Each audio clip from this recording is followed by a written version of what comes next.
This is The Process Shot. I'm Michael. I'm stuck in a haunted movie theater, and I've seen Simon of the Desert, a surreal comedy drama from Luis Buñuel, made back in 1965. It focuses upon the acts of Simon, a man living atop a pillar for several years in an attempt to become closer to God through worship. The story focuses upon a few loosely connected vignettes across his time upon this platform, marked more by the figures who interact with or perhaps annoy him from time to time, from his aging mother to a handful of local monks, but most of all Satan, in the form of a young woman, whose temptations are perhaps the biggest danger to his ceaseless prayers, which are already suggested as being outpaced by the advancements of the world around him.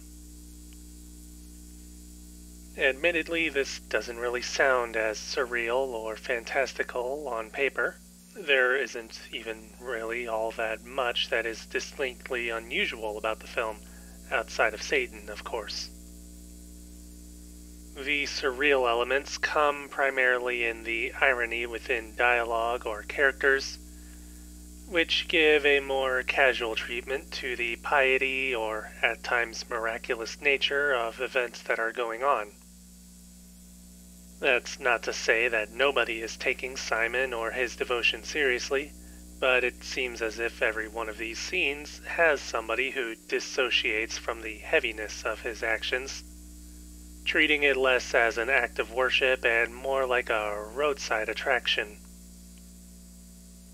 It does give some levity, but it also adds a subtle layer of criticism towards those who do treat religious practices as an obligation, rather than something truly personal. On the other hand, Simon's interactions with Satan are not only indications of the reality of his beliefs, but give the story its most surreal elements, using anachronism and absurdity to try and tempt Simon into coming down from the pillar, with the greatest notion becoming the idea of modern issues or ignorance outweighing the simplicity of pure worship. It isn't exactly developed with a definitive through line, but the way that it's presented here is more than enough for you to draw a conclusion. It's helpful that the overall production of the film is simplistic enough that these moments of excess stand out. The greater visual design helps sell the physical distance between Simon upon his pillar and those who are on the ground, as well as the general emptiness of the desert surroundings, which further emphasizes the underlying theme of Simon's faith versus the indifference from others. The camera work is especially impressive in these scenes, with cinematography that works well to sell the perspectives of characters looking up or down upon each other, as well as to bring both heights to an even level, visually speaking, without falling back on extreme sorts of angles. Editing is also put to good use in blending these physical layers rather seamlessly, with a natural flow from one to the other and within scenes as their action plays out.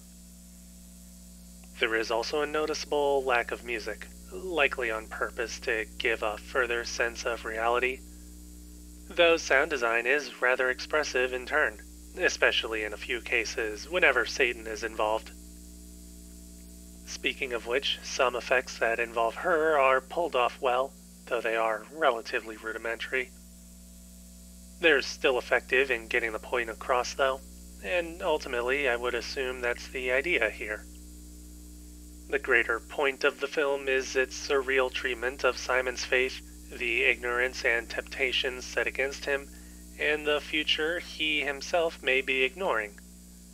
And it's a treatment which comes together in a creative manner that truly defies expectations.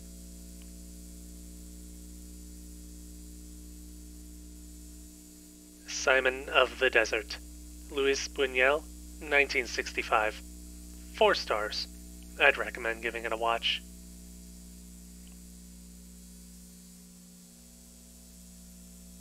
That's it for this review.